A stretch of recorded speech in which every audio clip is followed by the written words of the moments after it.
So, hello guys. Ako nga pala si Vince Belex at bago nga pala tayo dito sa platform ng YouTube. At ang gagawin natin ngayon ay simulan na natin yung mega build natin at dito nga pala tayo sa Kingcraft SMP at sana supportan nyo ako sa aking YouTube video. Ayun lang. So, bago nga natin simulan yung mega build, papakita ko muna yung kaunting resource gathering natin. Hindi ko na ito na-videoan dahil ipasok eh. Ito nga po na yung quartz brick. In-order lang natin yung sa member dito, Ewax. At ito naman yung mga smooth quartz pillar. So, ayun ito. More upward siya, pati sandstone kasi hindi ko alam, nakita ko lang ito eh. Tapos ito yung mga pang imperial. So, siguro part 1 muna ito ng ating video. Dahil ano, hindi natin matatapos sa isang video ito malaki-laki. Yung mga karamihan na yan is ginather ko, yung iba ay inather ko lang sa mem dito. So ako lang mag-isa nga pala sa Kingcraft dahil busy ata sila. So wala tayong food, bili muna tayo ng food. Ano ng diamonds ko eh. Bili muna tayo ng food kay Tagdan, kay at season. Ito muna tayo SD. Update ko na lang kayo pag nasa SD na tayo. Kasi may spoiler dito, baka i-upload ni Kuya King sa YouTube. So, subscribe na rin siya. Andyan na nga. Okay, balikan ko na lang kayo. Hindi kasi wala mga spoiler dito. Karamihan, konti lang naman masyado yung nag-YouTube. Karamihan TikTok. Follow nyo siya sa TikTok at ako rin pala. May video rin ako sa TikTok. Ayun yung pinakauna ko pinag-upload. Pasok na tayo sa SB.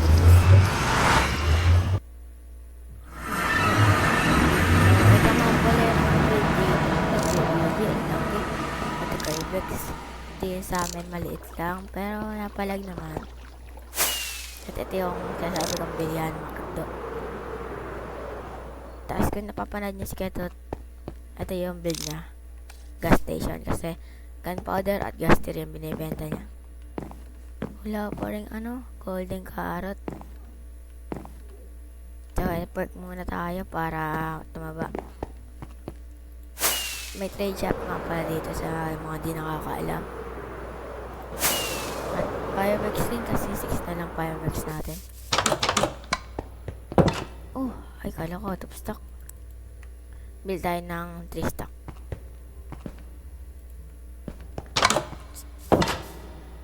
Yung mga mem dito sa Tagdan sa Kingcraft is please paki-subscribe at paki-follow na rin sa TikTok. Lalagay ko na lang yung link rin namin dyan kung sakaling video. Tuloy lang tayo hanggang sa makilala. Balikan ko na lang kayo pagkasabihin na ulit tayo para di natin makita spoiler. Andito na nga pa tayo sa build natin at sa mga materials pala. So, time-lapse ko na lang to para makita nyo kung gaano kalaki yung build. Siguro first layer muna to, parang platform ba kung saan natin ito i-build. So, time-lapse ko na lang at papakita ko pala kung saan tayo banda mag-build. Ayun yung main base natin. Doon natin ilalagay yung build natin. Tapos siguro to time-lapse ko na lang to para di sagaban. At yung tools ko nga pala is may remake ni Lebron. Ito yung kay Kerob. Parang yung iba lang tinexture niya pa ng onte. Pero maganda. Mga balatag din. Follow nyo nga pala siya sa TikTok. Lebron. Sorry kung putol-putol yung salita ako. Kasi first time ko palang magbibideo sa YouTube.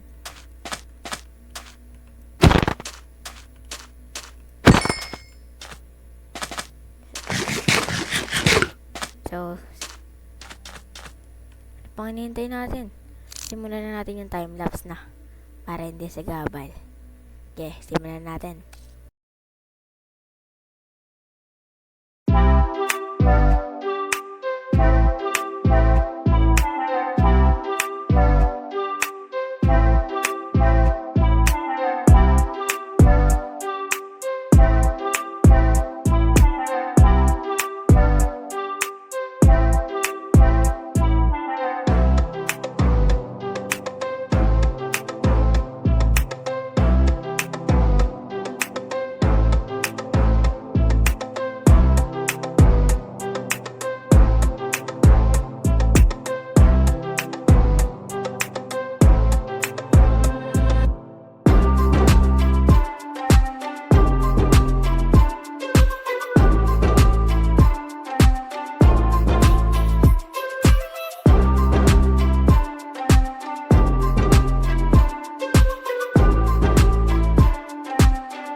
nakita niyo naman guys, hindi pa natin natapos yung first layer dahil naubusan tayo ng sandstone. So, tignan muna natin sa CCTV. Tignan mo. Di pa natin natapos itong isang part na layer na to. Yung iba lang natapos natin dahil so, ayun lang ako kinain ng sandstone. Siguro sa next episode, tatapusin natin to. Tas may pa-condition nga pala sa atin si Ate Season na pag natapos ko tong build na to is libre tayo 3 months sa server. Kasi may binabayadan kami dito. So, lilibre na tayo pag na-build natin to this season. Sana, kayanin natin. So, hanggang dito muna magtatapos ang ating build. Sana supportahan nyo pa ako sa iba nating video. At ayun lang. Bye-bye. Thank you sa panonood guys. Bye-bye.